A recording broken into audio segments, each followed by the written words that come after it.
আসসালামু আলাইকুম। আমি নামাজ পড়ে বাসায় আসলাম। আসার পরে দেখি সাকিব ভাইয়ের ফোন। সাকিব ভাই বলল মুরগি খামার নাকি অসুস্থ হয়ে যেতেছে। আমি তাড়াতাড়ি ক্যামেরা নিয়ে চলে আসলাম আপনাদেরকে দেখানোর জন্য কি অসুস্থ হয়েছে। ভাই, মুরগি বাহিরে কেন? ভাই যে দুপুরের দিকে খাবার বন্ধ রাখি, তারপরে যে সন্ধ্যার দিকে খাবার দিচ্ছি, আসরের সময় দেখি যে তাপমাত্রা কন্ট্রোলের বাইরে চলে গেছে খাবার খাওয়ার পরে। তারপরে কিছু অসুস্থ হয়ে গেছে, তারপরে এগুলো বাইরে নিয়ে এসে তারপরে পানি দিয়ে দিলাম, গায়ে পানি দিয়ে তাপমাত্রা, শরীরের তাপমাত্রাটা একটু কন্ট্রোল করতেছে। এগুলা এরকম হইলো কেন? হঠাৎ এরকম হওয়ার কোনো কথা না। হঠাৎ এই যে এখন তো গরম সময় চলতেছে না, এখন তো শীতের সময়। শীতের সময় তো কিন্তু মুরগি আজকে এরকম হয় না। দুপুরে একটু গরম বেশি হয়েছে যার কারণে। এই খাবার বন্ধ করার কারণে হয়। হ্যাঁ, বন্ধ রাখার কারণে হয় আর কি। খাবার বন্ধ করে আবার চালু করছেন, হ্যাঁ। সেজন্য এরকম হয়েছে না? হ্যাঁ। এগুলো যদি হয়, মানে মানুষের হতে পারে।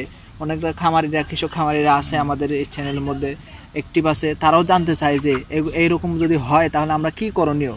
আপনি সাকিব ভাই, এরকম আপনি কি যদি বলতে হয় চান? তাহলে